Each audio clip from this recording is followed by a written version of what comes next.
Well, let's talk more on the electricity sector as we're bringing now the Managing Director of Coleman Wires and Cables, George Onafowokan. Thank you so much for joining me. Thank you. I hope I got that right. I was practicing in my head. Thank you. You did well. All right, so let's get into the electricity sector. It seems that the president is also now paying so much attention to it. I was saying earlier, just yesterday, we saw a statement coming from the Ministry of Finance, as the coordinating minister of the economy, talking about government, looking, the electricity sector being open for investment. But we've seen a number of grid collapse and power outages this season as well. What's your reaction to that? And the unfortunate part of it is that, look, we're in this situation that I don't think, unfortunately, when you lack investment over years, electricity is not a solution that is an overnight solution.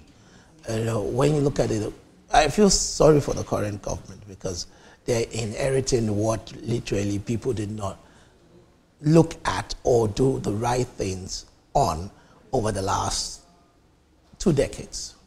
I said we started rightly when we came back into democracy by focusing on electricity and both the distribution, transmission of power, generation, transmission and distribution of power. But invariably, I think everybody just went to sleep after the first 8 years of the project, and then we're all refocusing on it. The reality is, if you put a gap in electricity investment, the end result is what you're going to have.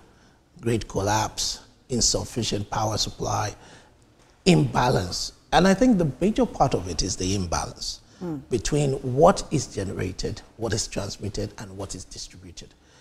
A grid collapse literally happens not because you don't have enough generation or you don't have enough. It's in between the actual generation and the power being distributed. When they are being transmitted, at any fluctuation between those variations, if you fluctuate it too much, in order to rebalance, it will either collapse. And in order not to allow it to collapse, what they do is shut it down.